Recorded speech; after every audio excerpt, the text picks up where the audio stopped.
先听我给你讲一个真实的故事，再分享干货。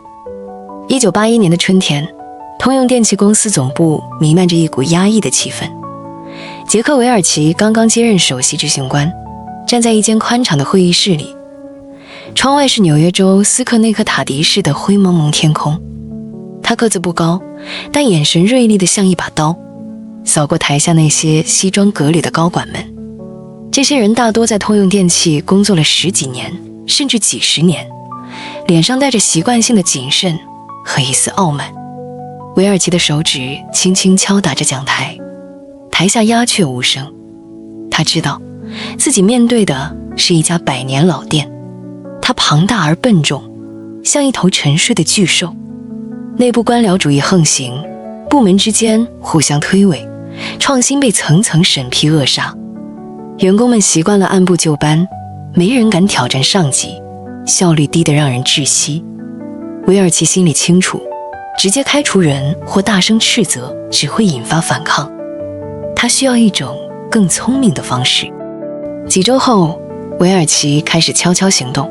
他没有召开全员大会，也没有发布严厉的通告，而是先走访了各个工厂和办公室。在宾夕法尼亚州的一家涡轮机工厂，他穿上工装，和一线工人一起待了几个小时。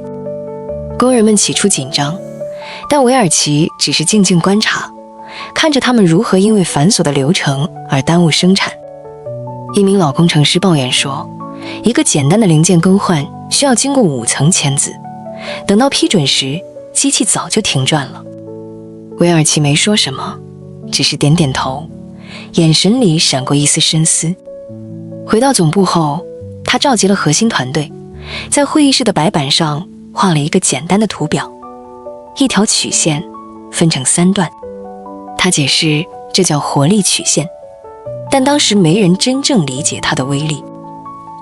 韦尔奇的行动缓慢而坚定，他先在小部门试点，选择了一个业绩中游的销售团队。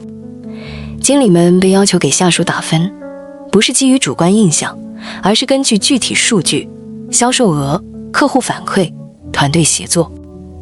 得分最高的20%员工会得到奖金和晋升，中间的70%保持原状，而底部的10%则面临警告或调整。试点初期，团队里弥漫着不安。一名叫汤姆的销售员，平时爱耍小聪明，常靠关系抢单子，现在却开始紧张了。他的数据暴露了问题，客户投诉多，实际成交率低。汤姆试图找经理理论，但经理只是摊开手说这是系统决定的。几个月后，汤姆自动辞职了，没人逼他，他只是觉得待不下去了。韦尔奇将这套系统逐步推广到全公司，他不动声色地调整了绩效考核规则，引入更透明的指标。高管们起初抗拒，担心引发混乱，但在一次年度会议上，韦尔奇用数据说话，展示试点部门的效率提升。他站在台上，语气平静，但每个字都带着分量。台下有人皱眉，有人窃窃私语，但没人敢公开反对。随着系统铺开，奇怪的事情发生了。那些长期混日子的员工开始自己暴露问题。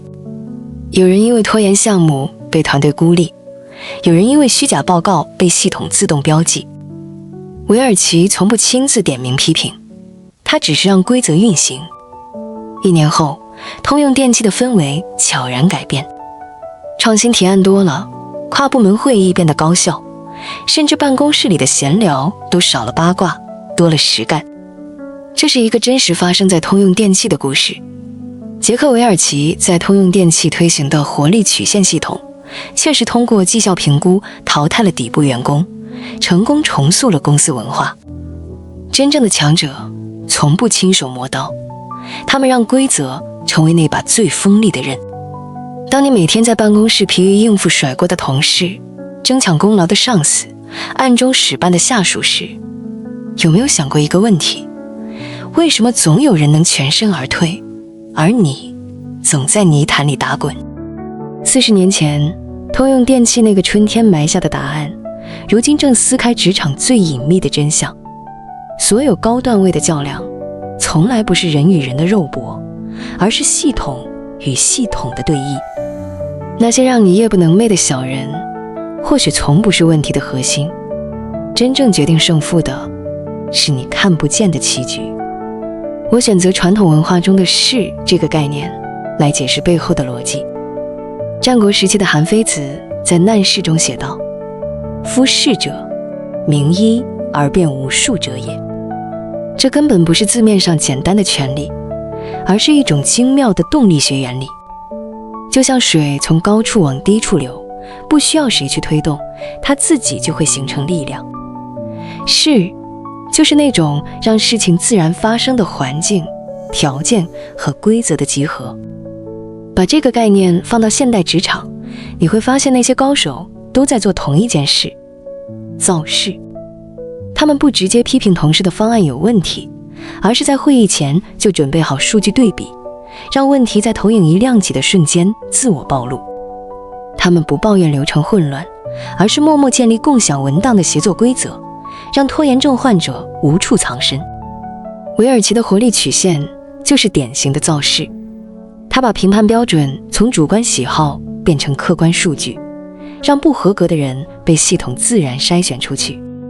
物理学中有个概念叫势能，物体在高处储存的能量，一旦释放就势不可挡。职场中的事也是如此，你搭建的透明流程，你推动的绩效考核，你倡导的团队文化，这些都是储存在高处的势能。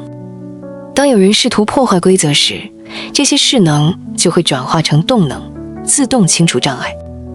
你不必做那个举刀的人，因为刀早已悬在规则之中。韦尔奇的故事和士的智慧指向同一个真相：职场高手的核心竞争力是懂得把个人冲突升级为系统优化。你不是在对付某个人，而是在建设一个让坏人变好，让好人出头的好环境。每天早上醒来，想到要面对那个总偷你创意的同事，胃就开始抽搐。会议上你提出方案，他轻飘飘一句我再补充几点，就把功劳抢走。你向领导反映，得到的永远是要以大局为重。你恨得牙痒，又怕撕破脸影响团队形象。更可怕的是，你发现自己在慢慢变成最讨厌的样子，开始算计、防备、留一手。这不是你的错。绝大多数职场教育都在教你怎么做人，怎么沟通，却没人告诉你，在烂系统里，再好的个人表现都是徒劳。就像在沼泽里跑步，你越用力，陷得越深。不妨试试用3步改变你的困局。第一步，跳出战场，测绘地图。先暂停所有无效的加班和抱怨，冷静地记录3件事。1. 什么才是真正影响上司决策的实际依据？是真实数据，还是谁嗓门大？2. 资源的流动方向，是流向闷声实干的人，还是只动嘴汇报的人？3. 公司通常如何解决问题？是靠流程规则，还是靠领导拍板？把这些画成关系图，你会震惊地发现，那个总找你麻烦的同事，其实只是利用了审批流程的漏洞；那个抢功的上司，依赖的是信息不透明。建议你建立自己的势力范围，从不显眼的小事开始。如果你是项目助理，就创建一个共享进度表，自动标记每个人的贡献时间节点。如果你是设计师，就把设计稿上传到团队平台，系统自动记录修改历史。这些看似技术的操作，实际上在悄悄改写游戏规则。第2步，借力打力，制造动能。找到系统中那个最能引发连锁反应的关键点。在韦尔奇的案例里，关键点是绩效考核。在你的职场，可能是周报制度、项目评审机制，甚至是会议室预约规则。不要试图推翻整个系统，你只需要在关键点嵌入你的势能。第3步，引导淘汰，自然进化。当你的新规则运行一段时间后，最神奇的事情会发生。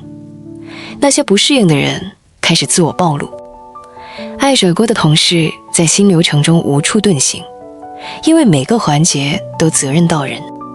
爱摸鱼的员工在透明进度表前原形毕露。